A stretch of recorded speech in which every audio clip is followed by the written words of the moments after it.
Hello students, welcome to my biology class The Erudite. In today's video I am going to teach genetics of blood grouping. Human के blood group के का genetics के बारे में आज के video में हम आपको बताएंगे।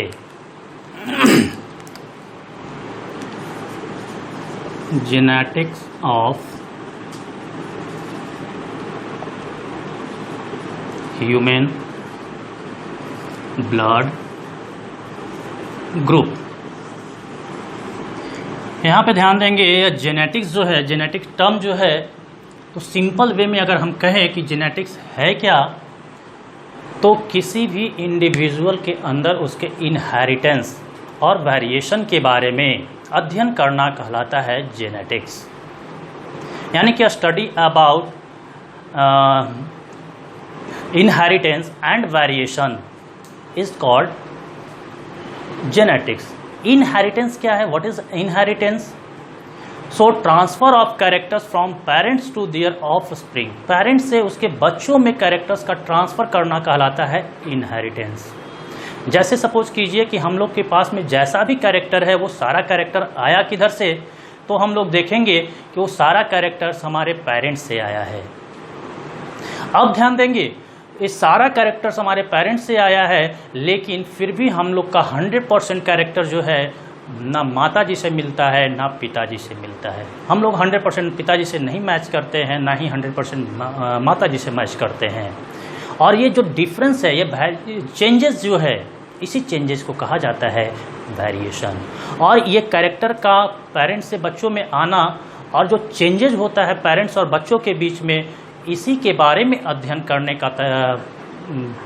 करने का प्रोसेस कहलाता है जेनेटिक्स। आज हम लोग ह्यूमन ब्लड ग्रुप, मानव के ब्लड ग्रुप का जेनेटिक्स पढ़ने जा रहे हैं। तो चलिए देखते हैं कैसे होता है, कैसा होता है मानव का ब्लड ग्रुप का जीन। सबसे पहले हम फर्स्ट पॉइंट में कहेंगे यहाँ पे जो ह्यूमन ब्लड ग्रुप है, इसके लिए there are 3 alleles are responsible। कह रहा है कि यहाँ पे ये जो ह्यूमन ब्लड ग्रुप है, ह्यूमन ब्लड ग्रुप के लिए 3 एलील्स रिस्पॉन्सिबल होते हैं। यानी कि ये 3 एलील्स जो है, तो सबसे पहले यहाँ पे जानना होगा कि एलील्स क्या है। 3 एलील्स तो रिस्पॉन्सिबल है, समझ में आ गया, लेकिन एलील है क्या? तो एलील के बारे में जानेंगे। Allele is pair of contrasting characters. Contrasting character का यह पेयर है। कंट्रास्टिंग कैरेक्टर किसे कहते हैं? तो कंट्रास्टिंग कैरेक्टर तुलनात्मक कैरेक्टर को कहते हैं। क्या हम लोग गाय का तुलना बैल से करेंगे, या बैल का तुलना हाथी से करेंगे? क्या नाक का तुलना कान से करेंगे? जी नहीं। हम लोग जब भी किसी के तुलना करते हैं तो सिमिलर थिंग्स के बीच में करते हैं। जैसे नाक की तुलना नाक से करेंगे, मेरा नाक छोटा है तुम्हारा नाक बड़ा है, ये हुआ तुलना। ऐसा हम लोग नहीं कहते कि मेरा नाक छोटा है तुम्हारा आँख बड़ा है, ऐसा तुलना कभी नहीं करते हैं। तो जो तुलनात्मक हो, यानी कि कंट्रास्टिंग कैरेक्टर, उसी को कहते हैं कि वैसा 2 कैरेक्टर जिसमें तुलना किया जा सके। यानी कि नाक की बात कर रहे हैं तो मेरा नाक छोटा आपका नाक बड़ा, और ये 2 कंट्रास्टिंग कैरेक्टर हो गया। जैसा कि आप लोग जानते हैं, ह्यूमन जो होता है बाय पेरेंटल होता है। यानी कि हम लोग का 2 पेरेंट होते हैं, एक फादर और एक मदर, और ये दोनों अपना अपना जीन कंट्रीब्यूट करते हैं, तब जाकर ऑफ स्प्रिंग का फॉर्मेशन होता है। यानी कि जो हम लोग के बॉडी में जो जीन है, कुछ जीन फादर से, कुछ जीन मदर से, यानी कि दोनों का जीन हमारे पास है, और दोनों के जीन मिल करके एक न्यू इंडिविजुअल का डेवलपमेंट या फॉर्मेशन किया है। यहाँ पे सपोज कीजिए ये फादर, ये मदर। यहाँ पे ह्यूमन के केस में 46 क्रोमोसोम फादर के पास में भी, 46 क्रोमोसोम मदर के पास में भी। अब ये 46 क्रोमोसोम जो है, रिप्रोडक्शन के दौरान गैमिट का फॉर्मेशन होगा।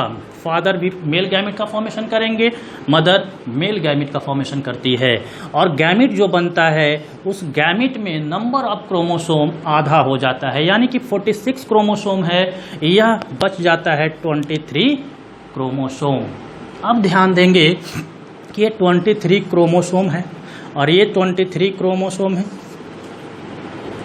अब यहाँ पे ध्यान देने वाली बात ये है कि जो 23 क्रोमोसोम में जो कैरेक्टर है, क्या ऐसा ही कैरेक्टर कुछ ऐसे यहाँ पे भी है? जी हाँ, जो फादर के पास कैरेक्टर होता है, फादर के पास भी नाक होता है, मम्मी के पास भी नाक होता है। ऐसा कहीं देखे हैं क्या कि पिताजी के पास नाक है तो मम्मी के पास नाक नहीं है, माताजी के पास कान है तो पिताजी के पास कान नहीं है? यानी कि कान होगा तो दोनों के पास होगा, नाक होगा तो दोनों के पास होगा, बाल होगा तो दोनों के पास होगा, हाथ होगा तो दोनों के पास होगा। यानी कि सारा कैरेक्टर एक दूसरे के पास मौजूद होता है। तो यहाँ पे ध्यान देंगे, जो हम लोग के पास में ये 23 और 23 ये दोनों मिल करके फिर से हम लोग के पास क्या हो गया? 46 क्रोमोसोम। और ये 46 क्रोमोसोम जो है कितने पेयर में है? तो ये 23 पेयर्स में है। ये 23 पेयर्स में क्या क्या होगा? तो सपोज कीजिए यहाँ से फादर से इसको हम लोग बाइफर्केट करके देखते हैं। 23 जो है पेयर होगा तो यहाँ पे एक मान लेते हैं कि मदर से नोज के लिए एक जीन आया, एक जीन नोज के लिए फादर से भी आएगा। अब ये हो सकता है कि मदर से जो नोज आए वो शॉर्ट हो, फादर से लॉन्ग हो, या मदर से लॉन्ग हो, फादर से शॉर्ट हो, या फिर दोनों से आए जो शॉर्ट हो, या फिर दोनों से आया हो जो लॉन्ग हो। ये हो सकता है, लेकिन दोनों के पास से फादर से भी एक नोज का जीन आएगा और मदर के पास से भी एक नोज का जीन आएगा। और हमारे पास कुल 2 नोज के लिए जीन मौजूद होंगे। यानी कि हमारे सेल के पास में एक कैरेक्टर के लिए 2 जीन मौजूद है, ए भी नोज, ए भी नोज, ये छोटा नोज, ये बड़ा नोज। और इसी 2 जीन को हम लोग कहते हैं कंट्रास्टिंग कैरेक्टर्स, और इसी कंट्रास्टिंग कैरेक्टर को हम कहते हैं एलील। यही है एलील। तो यहाँ पे कह रहा है कि जेनेटिक ह्यूमन के ब्लड ग्रुप के लिए 3 एलील रिस्पॉन्सिबल होते हैं। यानी कि 3 एलील जो रिस्पॉन्सिबल होगा उसमें पहला एलील होता है IA, दूसरा IB और तीसरा स्मॉल i। ये 3 एलील है, यानी कि ये 3 जीन है, लेकिन इन तीनों जीन पे एक ही कैरेक्टर मौजूद है। वो क्या है? ब्लड ग्रुप के लिए मौजूद है। जिस तरह से यहाँ पे हमारे पास 23 पेयर्स है, ध्यान देंगे यहाँ पे टोटल 46 क्रोमोसोम अपने पास। ये 46 आया कहाँ से? तो 23 आया मदर से और 23 आया फादर से। हम लोग दोनों को अलग अलग कर लेते हैं, 23 और ये 23। अब 23 क्रोमोसोम को हम अरेंज कर देते हैं, पहला क्रोमोसोम, दूसरा, तीसरा, चौथा, पांचवा, छठा, इसी तरह से 23वां क्रोमोसोम, पहला, दूसरा, तीसरा, चौथा, पांचवा और इसी तरह से 23वां क्रोमोसोम। ये पहला क्रोमोसोम है। अब यहाँ पे पहला क्रोमोसोम पे अगर नोज आया है, फादर से नोज आया है, तो मदर से भी एक क्रोमोसोम जो होगा वो भी कैरी कर रहा होगा एक कैरेक्टर, यानी कि नोज को। यानी कि हमारे पास टोटल नोज की संख्या कितनी हो गई? 2। यानी कि एक नोज के लिए कितने क्रोमोसोम? 2 क्रोमोसोम, यानी कि 2 जीन मौजूद है। हो सकता है कि यहाँ पे एक बड़ा हो और एक छोटा हो, ये अलग मैटर है। हो सकता है कि दोनों का नोज छोटा हो सकता है कि दोनों का नोज जो आया हो लंबा वाला आया हो, ये अलग चीज़ है। लेकिन हमारे पास जो क्रोमोसोम होगा वो पेयर में होगा, और इसी पेयर को हम लोग कहते हैं होमोलोगस क्रोमोसोम, या इसी को हम लोग कहते हैं allele. Pair of contrasting character is called allele. तो ये पेयर कैरेक्टर हो गया, कंट्रास्टिंग कैरेक्टर हो गया। उसी तरह से आइज के लिए भी 2 क्रोमोसोम, कलर के लिए भी 2 क्रोमोसोम, हाइट के लिए भी 2 क्रोमोसोम। हो सकता है कि लंबा ये नाटा ये लंबा, या दोनों नाटा या दोनों लंबा, ये हो सकता है। लेकिन क्रोमोसोम जो होगा वो पेयर में होगा। क्लियर हो गया होगा? लेकिन यहाँ पे कुछ एक्सेप्शन के अंदर हमारे बॉडी एक कैरेक्टर के लिए 3 जीन रिस्पॉन्सिबल है। यानी कि ब्लड ग्रुपिंग के लिए 3 जीन मौजूद होता है। यहाँ पे 2 होना चाहिए था, है कितना? 3। और इसे हम लोग कहते हैं इस बायोलॉजिकल टर्म में मल्टीपल एलील। इसे हम लोग क्या कहते हैं? Multiple allele. 12th के एग्जामिनेशन में शॉर्ट नोट्स में अक्सर पूछा जाता है what is multiple allele. Multiple allele क्या होता है। अब ध्यान देंगे, पहला जीन, दूसरा जीन और ये तीसरा जीन, ये तीनों जीन जो है यह होता क्या है, तो ये तीनों जीन जो है कंट्रास्टिंग है, यानी कि ब्लड ग्रुप के लिए ही है। इसमें से ये दो जीन IA और IB ये डोमिनेंट होता है, और ये स्मॉल आई जो होता है रिसेसिव होता है। डोमिनेंट और रिसेसिव ये दो टर्म है, बायोलॉजिकल टर्म है, इसे आपको समझना होगा।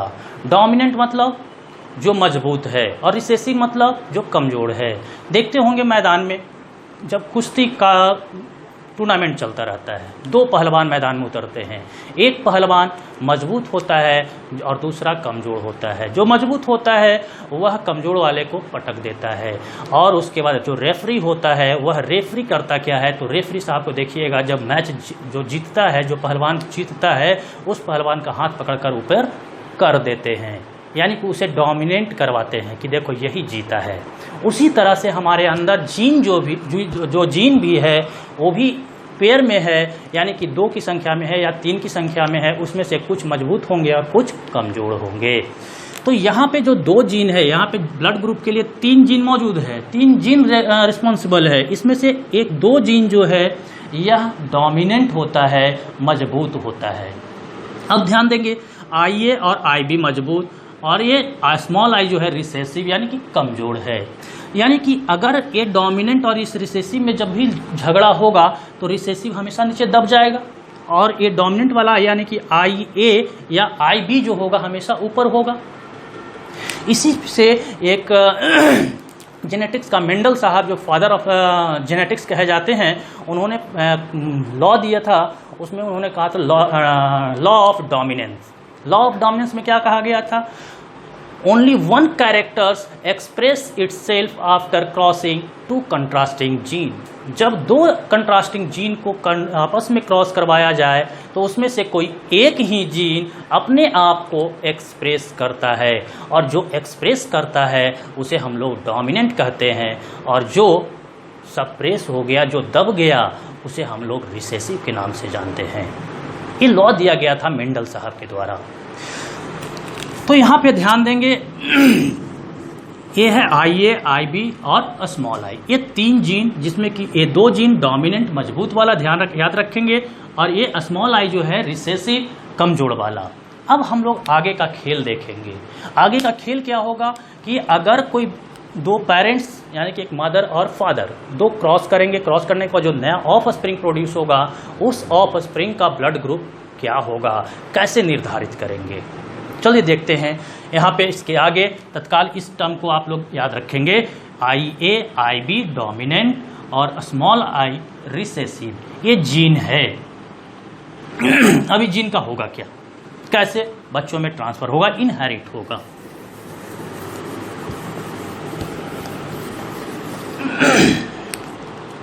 सबसे पहले चलते हैं, सपोज कीजिए कि ये फादर और ये मदर। फादर से आता है जीन IA, मदर से भी आता है जीन IA। तो जो इस कंडीशन में यानी कि फादर का IA और मदर का IA, फादर से आया IA जीन और मदर से भी IA ही जीन आया। जब ये दोनों क्रॉस करेंगे, क्रॉस करने के बाद नया ऑफ स्प्रिंग का फॉर्मेशन होगा। जो नया ऑफ स्प्रिंग फॉर्म करेगा उसके पास में जो जीन का बनावट होगा वो कैसा होगा, तो IA और IA। इसे हम लोग कहते हैं जीनोटाइप। बायोलॉजी की भाषा में किसे क्या कहेंगे, जीनोटाइप। जीनोटाइप क्या होगा, तो सिंपली हम लोग कहेंगे जीन का बनावट, जीनोटाइप। यानी किसी भी इंडिविजुअल का जीन का बनावट कैसा है, इस चीज़ को हम लोग कहते हैं जीनोटाइप। तो उस बच्चे का जब ये फादर ये मदर दोनों क्रॉस किए तो बच्चे में जो जीन आया IA और IA, तो इस बच्चे का जीनोटाइप क्या होगा, तो IA। अब चलते हैं आगे। ये तो जीनोटाइप हो गया, जीन का बनावट हो गया। अब उसका रंग रूप कैसा होगा, यानी कि उसका एक्सटर्नल अपीयरेंस कैसा होगा, यानी कि उसका ब्लड ग्रुप क्या होगा, इसे हम लोग कहते हैं बायोलॉजिकल टर्म में फिनोटाइप। एक हो गया जीनोटाइप, जीन का बनावट, दूसरा फिनोटाइप एक्सटर्नल अपीयरेंस यानी कि मॉर्फोलॉजी, यानी कि वो दिखेगा कैसे।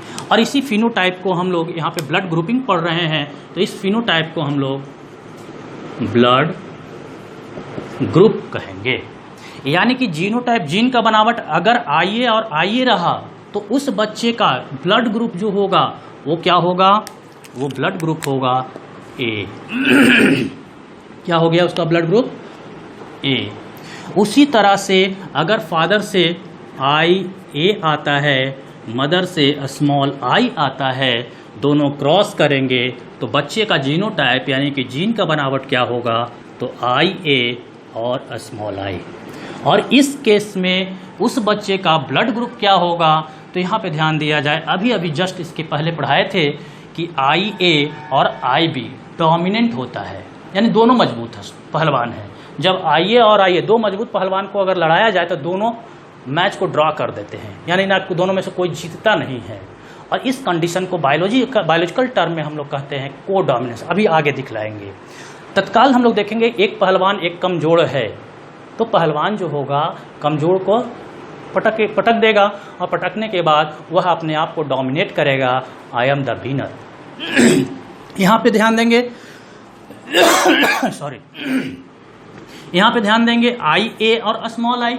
तो यहाँ पे आई ए और आई बी डोमिनेंट, स्मॉल आई कैसा होता है, रिसेसिव, कमजोर होता है। इसका मतलब आई ए और स्मॉल आई जब लड़ेगा आपस में तब क्या होगा, कौन दोनों में मजबूत होगा, तो जो मजबूत होगा वह अपने आप को एक्सप्रेस करेगा। तो मजबूत तो आई ए है, इसका मतलब कि इस बच्चे का भी जो ब्लड ग्रुप होगा वो ब्लड ग्रुप ए ही होगा। अब आगे चलते हैं नेक्स्ट पे।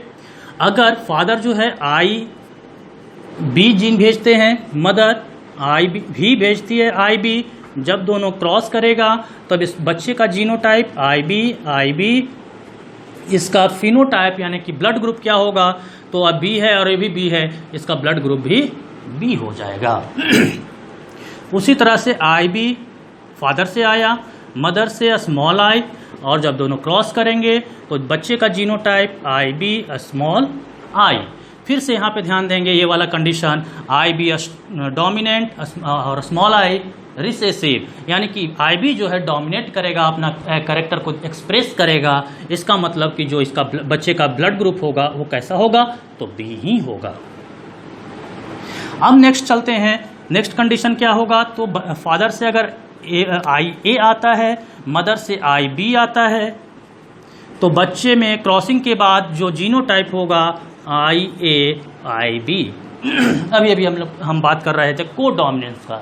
जब अखाड़ा में दोनों पहलवान मजबूत ही उतर जाएं, तब उस केस में क्या होता है, उस केस में दोनों पहलवान में से कोई नहीं जीतता है, ना ही कोई हारता है, मैच ड्रॉ हो जाता है, यानी कि दोनों को विजेता घोषित कर दिया जाता है। उसी तरह से यहाँ पे भी क्रॉसिंग के बाद उस बच्चे में जीनोटाइप जो आया, जीन का बनावट जो आया, एक आई ए और दूसरा आई बी, और इस प्रकार से ये दोनों डोमिनेंट। इसका मतलब कि जो बच्चे का फिनोटाइप होगा, ब्लड ग्रुप जो होगा, वो दोनों का मिला हुआ होगा, वो ब्लड ग्रुप ए और बी हो जाएगा, ए बी हो जाएगा, ए बी हो गया। उसी तरह से आगे हम लोग देखेंगे नेक्स्ट कंडीशन में, अगर फादर से स्मॉल आई आया, मदर से भी स्मॉल आई आ गया, यानी कि फादर से भी रिसेसिव जीन, मदर से भी रिसेसिव जीन आया, तो बच्चे का जीनोटाइप क्या होगा, स्मॉल आई स्मॉल आई। और जब स्मॉल आई होगा तब इसका फिनोटाइप यानी कि ब्लड ग्रुप क्या होगा, तो इसका ब्लड ग्रुप हो जाता है ओ। यहाँ पे ध्यान देंगे, ए ब्लड ग्रुप मिल गया, बी ब्लड ग्रुप मिल गया, ए बी मिल गया और ओ मिल गया। A B O blood grouping हम आपको पढ़ाए थे पिछले वीडियो में। ये सारा वीडियो सारे ब्लड ग्रुप का जीन यहाँ पे लिखा हुआ है। एक बार फिर से हम इसे रिवाइंड करते हैं, उसके बाद आगे चलते हैं। अगर फादर से आई ए जीन आया, मदर से भी आई ए जीन आया, तो बच्चे का जीनोटाइप यानी कि बच्चे में जो जीन होगा आई ए होगा, और जब बच्चे का जीन आई ए होगा तो उसका ब्लड ग्रुप ए हो जाएगा।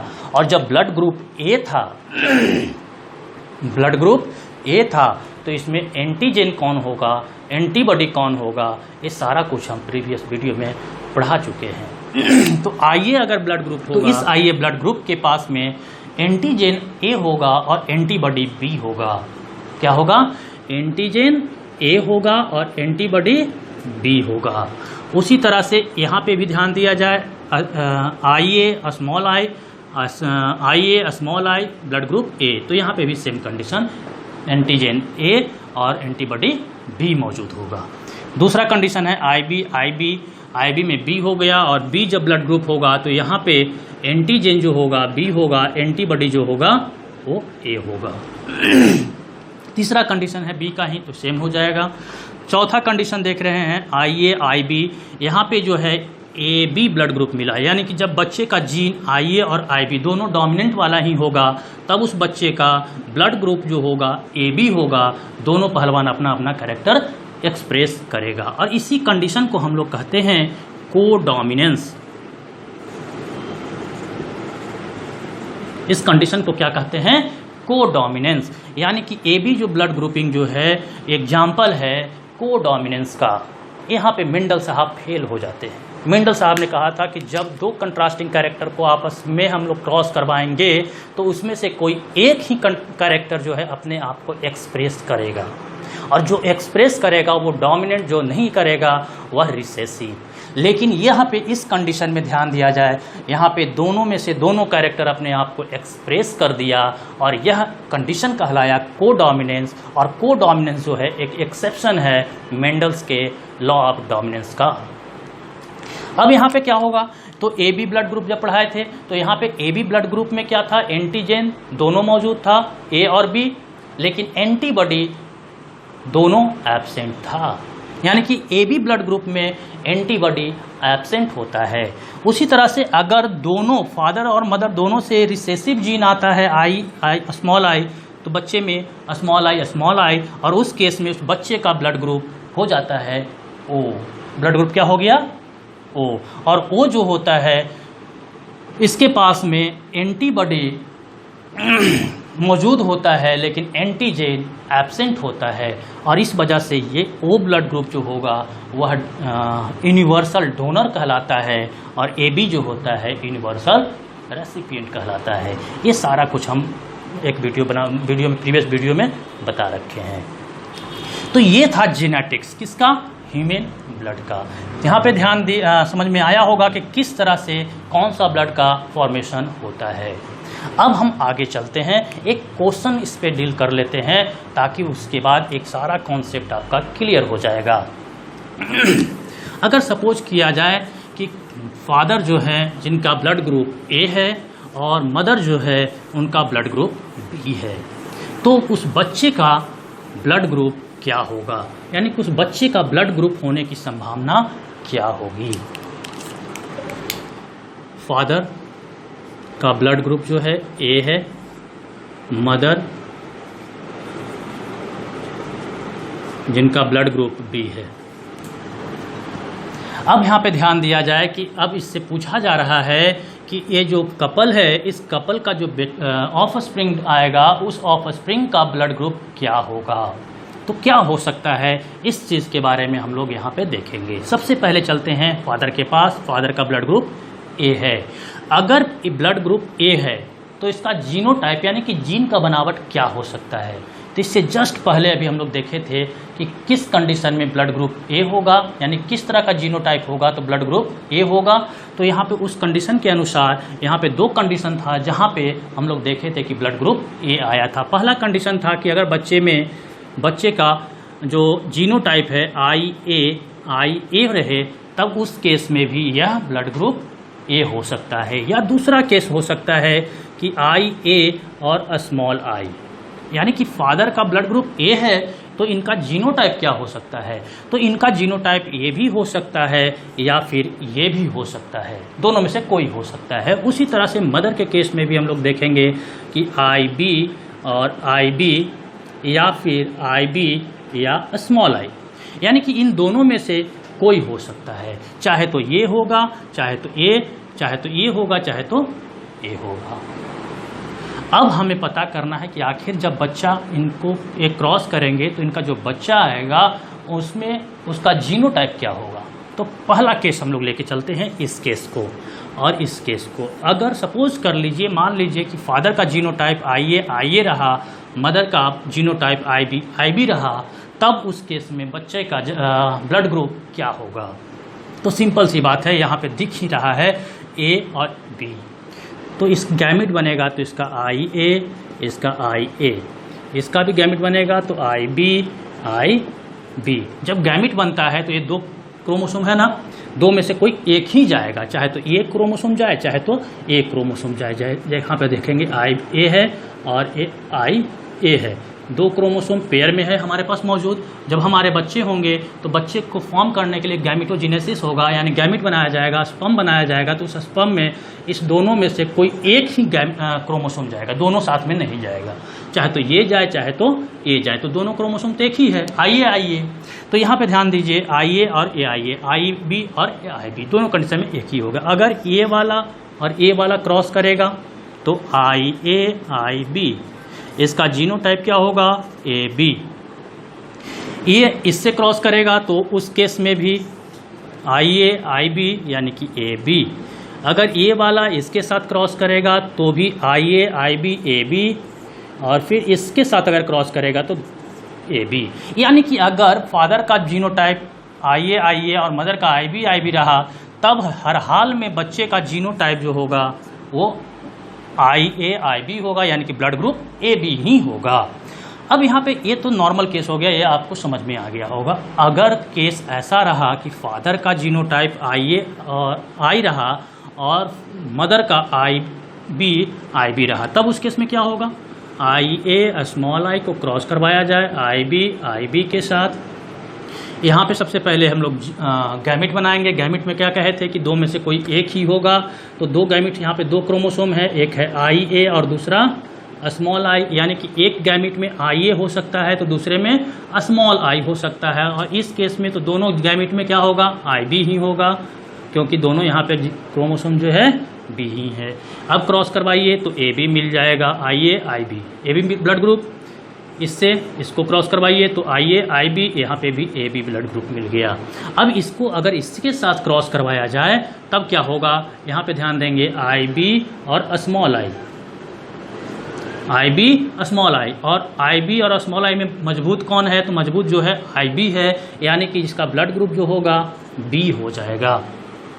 उसी के तरह से इसके साथ भी अगर क्रॉस करवाइएगा तो यहाँ पे भी B ब्लड ग्रुप मिल जाएगा।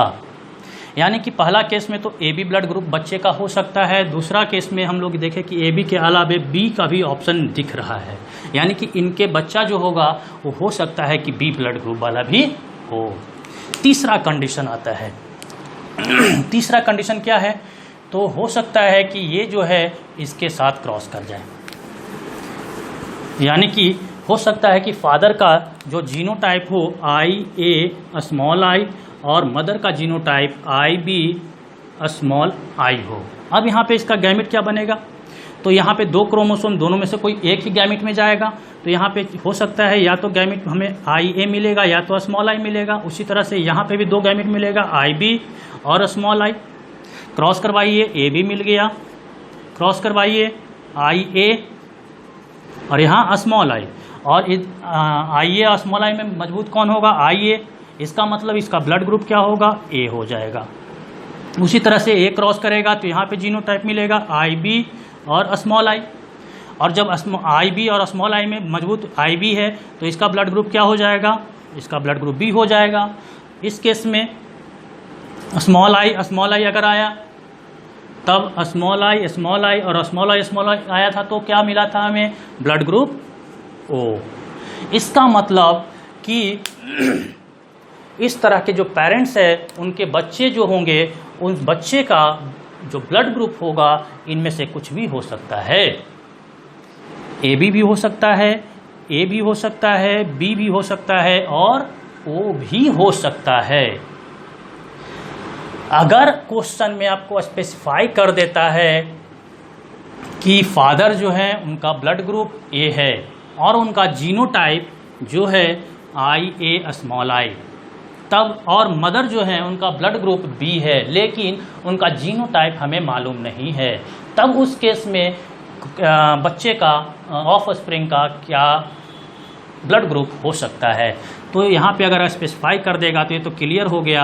अब डाउट रहेगा मदर के पास कि आईबी भी हो सकता है या स्मॉल आईबी हो सकता है, तो इनको क्रॉस करवा के देख लेंगे, फिर इनको क्रॉस करवा के देख लेंगे, मिल जाएगा रिजल्ट कि बच्चे का क्या ब्लड ग्रुप हो सकता है। तो इस तरह से हम लोग ब्लड ग्रुप क्वेश्चन सॉल्व करते हैं और ये था ह्यूमन ब्लड का जेनेटिक्स। Thank you.